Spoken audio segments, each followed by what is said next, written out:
दोस्तों आज की इस वीडियो में हम लोग डिस्कस करेंगे गुरुदेव रविंद्रनाथ टैगोर का एक फेमस वर्क है गीतांजलि, जिसके लिए उनको नोबेल प्राइज मिला था।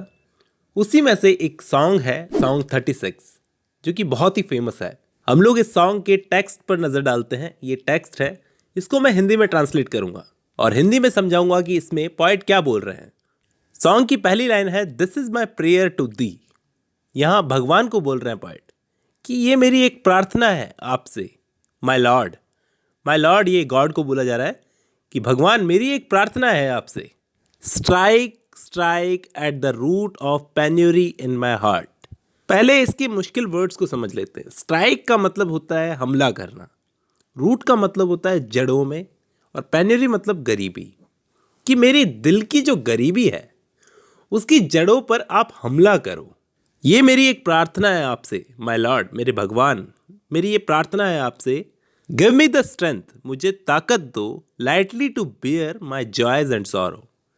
जॉयज का मतलब खुशी और सॉरोज का मतलब गम। मुझे इतनी ताकत दो कि मैं लाइटली बर्दाश्त कर सकूं। बियर का मतलब बर्दाश्त कर सकूं दुखों को और सुखों को।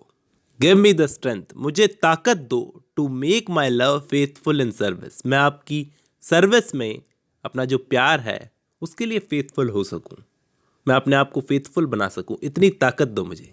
फेथफुल का मतलब होता है दोस्तों किसी के लिए समर्पित हो जाना, किसी के लिए लॉयल रहना। यहाँ भगवान के लिए लॉयल रहने की बात की जा रही है। और सर्विस, सर्विस किसकी? भगवान की।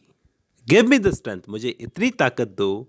Never to disown the poor, मैं कभी गरीबों को डिसऑन ना करूं, कि गरीबों का मजाक ना बनाऊं। और to bend my knees before insolent might. Insolent might का मतलब कोई दुष्ट ताकत, किसी दुष्ट ताकत के आगे मैं अपने घुटने ना टिका दूं। इतनी ताकत देना भगवान। गिव मी द स्ट्रेंथ, मुझे इतनी ताकत देना। टू रेज माई माइंड, कि मैं अपने दिमाग को इतना ऊंचा उठा सकूं। हाई अबोव, हाई अबोव का मतलब इतना ऊंचा उठा सकूं। डेली थ्रिफल्स, डेली थ्रिफल्स का मतलब है दोस्तों छोटी मोटी चीजें होती है ना दिन में, उनसे ऊपर उठा सकूं।